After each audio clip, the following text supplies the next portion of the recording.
بسم اللہ الرحمن الرحیم۔ پیارے نبی پر ہر پل لاکھوں درود و سلام۔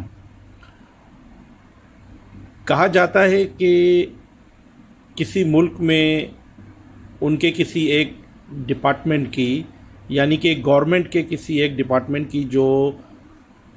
اسٹیمپ ہوتی ہے، اور وہ ایسا ادارہ تھا کہ جس کی اسٹیمپ ایک ہی ہوا کرتی تھی، یا ایکس وائی زیڈ، اس کے کسی ایک ادارے کی ایک اسٹیمپ جو ہے وہ چوری ہو گئی۔ تو ہوا کیا کہ وہ جعلی لوگوں کے ہتھے چڑھ گئی، اور فراڈ کرنے، ظاہر بات ہے جن لوگوں نے چوری کی تھی تو ان کا مقصد تو کچھ غلط ہی تھا۔ تو اب کیا ہو رہا تھا کہ گورنمنٹ ڈپارٹمنٹ میں انہوں نے جو چوری کی تھی تو وہاں انہوں نے ایک نقلی اسٹیمپ رکھ دی تھی۔ تو اب ہوا کیا کہ جو گورنمنٹ کے اس ادارے سے پرٹیکولر جگہ سے جو ڈاکیومنٹ بن رہے تھے، تو اب وہ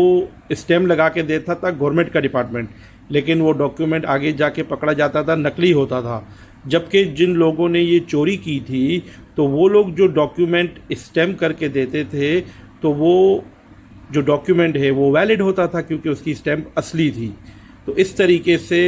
اصلی لوگوں کے وہاں سے نقلی اسٹیمپ چل رہی تھی، اور نقلی لوگوں کے وہاں سے اصلی اسٹیمپ چل رہی تھی۔ تو بلا مثال و بلا تشبیہ آج کے زمانے میں کچھ ایسے آپ کو توحیدی فرقے ملیں گے، کچھ ایسے توحیدی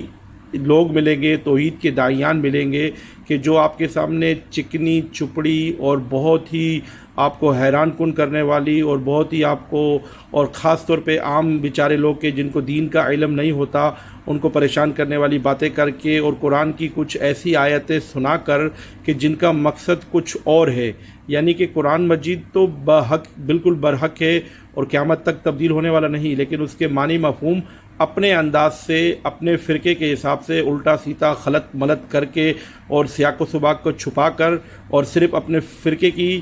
کیا بولتے تشہیر اور اس کی کیا بولتے توسیع کے لیے، اور اس کو بڑھانے کے لیے، اور اس کے فروغ کے لیے کیا کرتے ہیں کہ قرآن مجید کی غلط تفسیر کر کے لوگوں کے آگے پیش کر کے، اور اپنے آپ کو توحید کا داعی ثابت کرتے ہیں، اور ان لوگوں کو کہ جو حضور صلی اللہ علیہ وسلم کے سچے پکے دین پر چلے آ رہے ہیں، اور جن کی لڑیاں صحابہ کرام سے ہوتی ہوئی حضور صلی اللہ علیہ وسلم تک پہنچتی ہیں، ان کو غلط ثابت کرتے ہیں۔ تو اس طریقے سے وہ لوگ کہ جو لوگ قرآن کی تفسیر غلط ثابت کر رہے ہیں، وہ لوگ ان لوگوں کو غلط ثابت کر رہے ہیں کہ جو قرآن کی اصل تفسیر پہ چل رہے ہیں۔ تو یہ بالکل اسی طرح ہے کہ جس طریقے سے گورنمنٹ ڈپارٹمنٹ کی اصل رسید جو ہے، وہ اصل جو اسٹیمپ ہے وہ چوری ہو گئی تھی، تو جو غلط لوگ تھے وہ لوگ اصل اسٹیمپ لگا کے لوگوں کو دے رہے تھے۔ تو یہ لوگ بھی جو ہے قرآن مجید کا سہارا لے کر، توحید کے داعی بن کر، اور بہت ہی جذباتی اور بہت ہی حیران کن اور بہت ہی گھما پھرا کے باتیں کر کے اسلام کو فروغ دینا چاہتے ہیں، لیکن ان کے جھانسے میں مت آنا، یہاں آپ کو کچھ نہیں ملے گا۔ یہ صرف اور صرف آپ کے ایمان کے ڈاکو ہیں، آپ کا ایمان برباد کرنا چاہتے ہیں، اور قرآن مجید سے آپ کو دور کرنا چاہتے ہیں۔ لہٰذا قرآن مجید کو علماء حق سے سنیے، علماء حق کی تفسیر پڑھیے، اپنے دین کو پہچانیے، فرقہ واریت، فرقہ بازی سے دور رہیے۔ اللہ تبارک و تعالی ہم سب کا حامی و ناصر ہو۔ پیارے نبی پر ہر پل لاکھوں درود و سلام۔